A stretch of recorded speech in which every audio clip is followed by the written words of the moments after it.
Hello to my wonderful children. My name is Komal, your English teacher, and here I am again with another English video.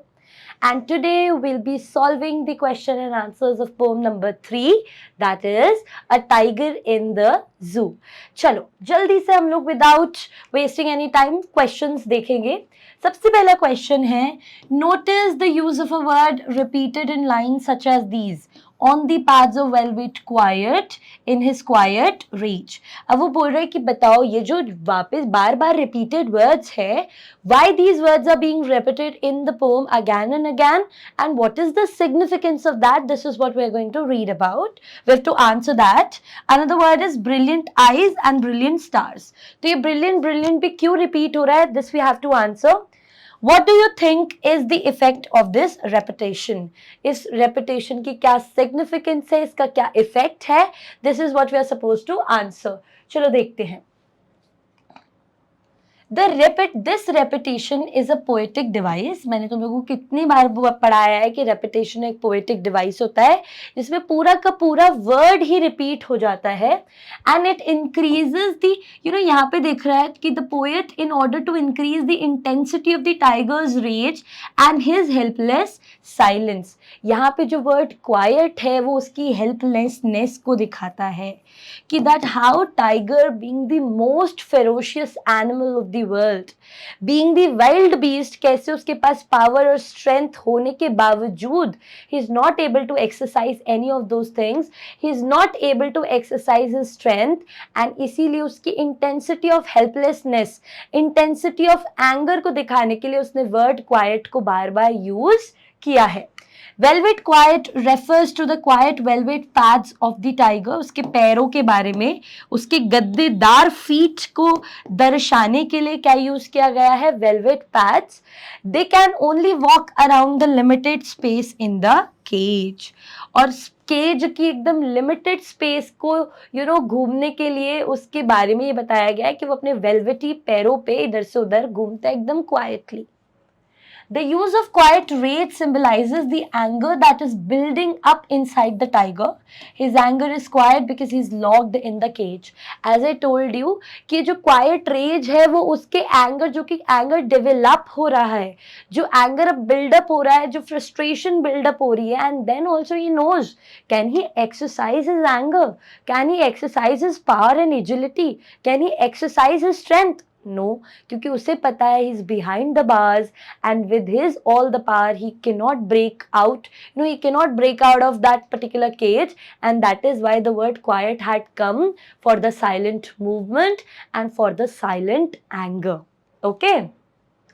There's a repetition of the word brilliant in the poem. It stresses the importance of the word brilliant. It also increases the images of the eyes of the tiger. It does so of the shining stars also. The tiger's eyes also look like the shining stars. याद है मैंने poem में बताया था कि उसकी eyes are gleaming यानी shine कर रही हैं. तो जो वो word brilliant है वो stars की shine को हमारे टाइगर की आंखों की सेम शाइन को कंपेयर करने के लिए सिमिलर वर्ड यूज किया गया है. The way the stars shine, similarly the tiger's eyes are also shining, and because the only natural element that he could find in the zoo to that of the jungle, same jungle का element जो जू में मिला है वो क्या है बेटा? That is the stars. And when he looks upon them his eyes are shining, his eyes are glimmering, बहुत शाइन कर रही हैं brightly, and that is why the word brilliant को यूज किया गया है. And this repetition creates a wonderful effect in the poem and make it more beautiful and of artistic use. And brilliant कहीं ना कहीं उसकी होप को भी शो करता है कि he hopes for that he is brilliantly with his shining eyes, he hopes for getting back to his natural environment. और जो word brilliant है वो कहीं ना कहीं poem को एक artistic edge देता है, एक artistic feature provide करता है. Understood all of you? Next question. How does the tiger walk in the cage? How is he? वो कैसे cage में walk करता है और वो कैसा feel कर रहा है? This is what we are going to answer. The tiger at present is in the cage. He walks in the cage stalking. Stalking का मतलब है silently, quietly. He is quiet, angry due to his imprisonment in the cage. He can't do anything for his freedom. वो काफी गुस्से में है, वो चुपचाप से इधर से उधर silently एकदम quietly walk कर रहा है इधर से उधर. And he is very angry because he knows he cannot do anything about his confinement. वो अपनी freedom के लिए कुछ भी कर सकता नहीं है. He is helpless. The word helpless is really good in this poem. You can use it due to the iron bars of the cage and can't break it. So he walks in quiet. क्योंकि उसे पता है कि वो अपनी पूरी strength के साथ भी उन आयरन बार्स को तोड़ नहीं पाएगा, उनसे बाहर नहीं आ पाएगा. एंड दैट इज वाई, क्योंकि he is helpless, he knows that he himself can not help him. वो खुद भी खुद की मदद यहाँ पर नहीं कर सकता. उसकी स्ट्रेंथ, उसकी पावर, उसकी उसका जितना भी विगर है, वो सारी चीजें मिलके भी उसकी हेल्प नहीं कर सकते. And that is why he is moving in silence. वो चुपचाप से इधर से उधर बस घूमता रहता है. Let us move to the next question. How is the tiger in the cell? How does he react to the visitors? Tiger cell के अंदर कैसा फील कर रहा है और वो visitors के साथ कैसा react कर रहा है? The tiger is now in the cell of the zoo. The cell has a concrete floor. His strength now is behind his cage bars. These are of iron. These can't be broken. He walks his way this way or that way in rage in the cage due to the helplessness. He ignores the visitors. देखो ये सारी बातें एकदम same है कि वो concrete cell में बंद हो चुका है. सिर्फ वही बंद नहीं हुआ है, उसकी स्ट्रेंथ, उसकी पावर सब बंद हो चुकी है. वो इधर से उधर बस घूम रहा है. उसे पता है कि he cannot do anything and nobody can help him. And that is why what he is doing, he is ignoring the visitors, because he knows that nobody is going to come to his rescue, because he knows that nobody is going to help him, neither himself. He cannot help himself. Here we can say that the tiger is in a situation where the animal who's having all the power and the agility and the vigor, these things of this animal is not going to help him. ये सारी चीजें भी उस animal की help नहीं कर रही हैं. And that is why he is completely ignoring the visitors. He is showing no interest in the surroundings. He has turned totally indifferent to the surroundings, because the surroundings are artificial, because his natural habitat is being snatched away from him. ठीक है, अब हम लोग next question पे आएंगे. Next question क्या है? What message does the poem give? Same बातें रिपीट होने वाली हैं जो हम थीम में और अभी तक पढ़ के आ रहे हैं. मैसेज को लिखने का तरीका थोड़ा सा चेंज होता है. मॉरल पॉइंट ऑफ व्यू से हम इसको लिखते हैं. अब हम देखेंगे कि इस पोएम का मैसेज क्या है. The poem gives out the message that the animals in the zoo do not live happily. सबसे बड़ा मैसेज है कि हमें चाहे कितना भी लगे कि हम उन्हें कितना भी कंफर्ट प्रोवाइड करें, खाना उनको हाथ में प्रोवाइड कर रहे हैं, ग्रीनरी कितनी भी क्रिएट करने की कोशिश कर लें बच्चों अपन, लेकिन हम ह्यूमंस को ये समझना पड़ेगा कि एनिमल्स जू के अंदर, एक केज के अंदर कभी भी खुश रहते नहीं हैं. They never feel happy in the cage. They are often frustrated, not often, I would say they are always frustrated in the cage, because that one thing that every living being yearn for. तुम एक काम करना, एक चींटी को लेना और चींटी के सराउंड एक आसपास कोई एक छोटी सी बाउंड्री बना देना जिससे वो मूव ना कर पाए. वो कैसे एकदम से फ्लटर करने लग जाएगी, तड़पने लग जाएगी, एकदम रेस्टलेस हो जाएगी.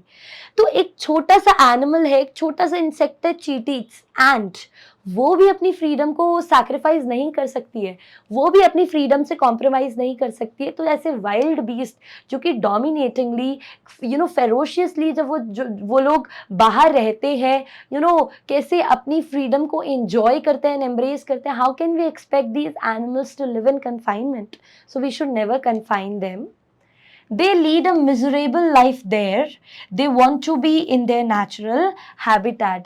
वो एक बहुत ही miserable life को lead करते हैं and उनका सिर्फ एक ही thought process चलता है, and that is that they want freedom in their life. We should not lock these animals behind the bars for our enjoyment and should have an inclusive approach. हमें कभी भी इन animals को lock करना नहीं चाहिए और हमें हमेशा being humans, being the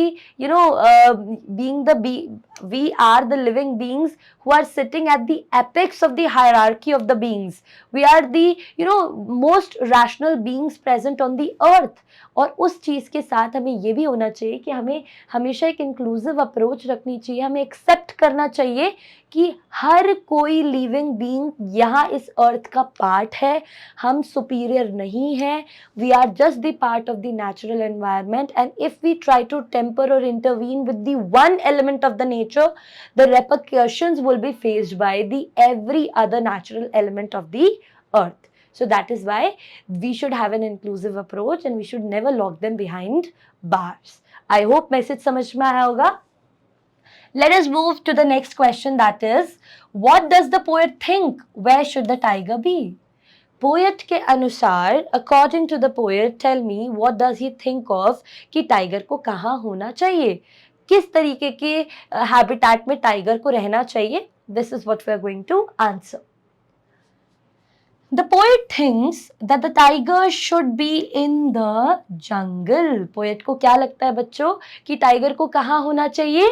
जंगल में होना चाहिए. It is his natural habitat, क्योंकि जंगल क्या है? उसका natural habitat है. He should be moving in the long grass near a water hole.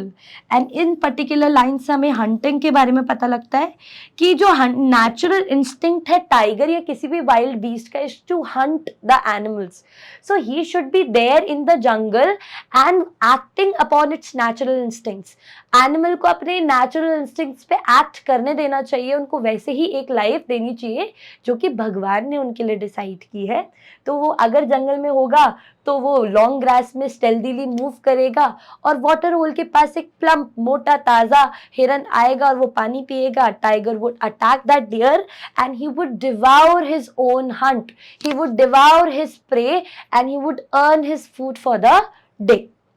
So he should lurk in the shadow to hunt the plump deer for his food. वो बढ़िया से अपने आप को लर्क कैमोफ्लेज करके attack करके और अपना खुद का खाना अर्न करके he is going to enjoy that feast. And this is what the tiger should be doing in the jungle. Okay, and poet also, he is also saying that the place that suits the tiger the most is the jungle. It's his natural habitat. What does the tiger terrify? How does the tiger terrify the villagers? कैसे tiger villagers को terrify कर रहा है, कैसे tiger villagers को डरा रहा है? This is what we are going to read. The tiger terrifies the villagers. He does so by showing his white fangs and long claws. वो सबसे पहले क्या करता है? अपने दांत दिखाता है बड़े बड़े और अपने नुकीले नाखूनों को दिखाता है. He bears his white fangs and long claws. हम लोगों ने पोएम में भी ये लाइन पढ़ी है. He also snarls around the houses situated near the jungle. So tiger कुछ नहीं करता है, सिर्फ जंगल की एज पे जाता है जहाँ से विलेज शुरू होने वाला होता है. वहां पर ही snarls, he roars to such an extent that people get scared और अपने आप को घरों के अंदर बंद कर लेते हैं. फिर वो अपने नुकीले दांत और नुकीले नाखून दिखाता है, terrorizing the whole village. ये भी एक एडमायरेशन का पोजीशन है जहाँ पे the tiger and the poet and all of us जो सेंसिटाइज करते हैं नेचर से, हमारे लिए एक पोजीशन ऑफ एडमायरेशन है, क्योंकि वही एक नेचुरल एनवायरनमेंट है जहाँ पे टाइगर सबसे ज़्यादा इंजॉय करता है.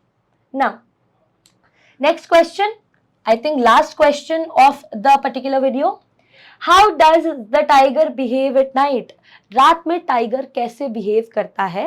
This is what we are going to answer. The tiger is helpless inside the cage. He is too helpless to escape from it and simply walks in it. देखो, tiger feels completely helpless. मैंने बहुत बार बताई है ये चीज़, अभी वापस बता रही हूँ क्योंकि अब टाइगर को कंफर्म हो चुका है, it's been too much, it's been a long time that he is locked inside the cage. He tried his best to come out of that cage. He showed his anger, he showed his sadness, he tried to seek help from the humans and from his own strength. But was he able to free himself ever? No. And once you constantly fail, how you turn yourself into a helpless person. Similarly, the tiger is feeling helpless completely here. Why? क्योंकि उसे पता है he cannot change his condition. Nobody can help him here. Nobody is even cared about how the tiger is feeling. हम तो concerned तब होंगे ना, हम तो help तब करेंगे जब at least हम actually sensitize कर पाएंगे tiger से कि he is suffering, he wants freedom, he wants the free environment to run freely in the world, in the jungle. So that is why he is saying कि वो बहुत helpless है, और वो इतना helpless है that he cannot come out of the confinement. So he looks intently at the shining stars with his shining eyes, with the hope that one day he would get freedom. तो with all the hope in his heart, helpless तो वह है, लेकिन जब आप helpless होते हो, कोई solution नहीं होता, तो क्या आप अपनी hope छोड़ देते हो? नहीं. Then we always hope for the betterment. Similarly, the tiger is doing. He looks at the brilliant stars, which are the only natural element left for him in the zoo. जंगल के similar अगर कोई natural element उसके पास बचा है तो वो brilliant stars हैं. ही looks upon them. एक तो रात में सायरन्स की वजह से उसे एक छोटा सा भी पीसफुल मोमेंट नहीं मिलता है, due to which he is frustrated and helpless even more. But then at the end he doesn't want to वो बिल्कुल भी ऐसा फील नहीं करना चाहता है कि वो कभी भी उसको फ्रीडम नहीं मिलेगी. वो स्टार्स की तरफ देखता है, उसे अपना नेचुरल हैबिटेट याद आता है, क्योंकि वही एक कनेक्शन है उसके नेचुरल हैबिटेट के बीच में. एंड वो होप करता है, वो प्रे करता है that one day he will surely get the freedom. And I hope ये क्वेश्चन क्लियर होगा. इसमें पेट्रोलिंग कार्स एंड सायरन्स वाला पॉइंट भी आप ऐड कर लेना. The tiger does not get a peaceful moment at the night even. Why? Because the patrolling cars make it impossible for the tiger to sleep in the night, sleep during the night, and he doesn't have any moment of peace. He never experienced a moment of peace during night as well, due to the patrolling cars and the bright lights. जो shiny lights होती हैं जंगल की, zoo की sorry, जो shiny lights होती हैं वो भी कॉन्स्टेंटली क्या करती है, हमारे टाइगर को इरिटेट करती है. एंड दैट इज़ वाई सिर्फ वो ऊपर देखता है और वो होप करता है कि one day he will surely get the freedom that he is yearning for. And with this, we've come to an end of this particular video. I hope Tiger in the Zoo आपका properly clear हो गया होगा. And इसका कोई भी doubt है तो you please write it down. I'll surely, I will surely help you with that doubt. I will try to clear it. And for your grade 10 preparations, you have to stick to Mission Gyan. For English, stick to Komal ma'am. Bye-bye all of you. Take care.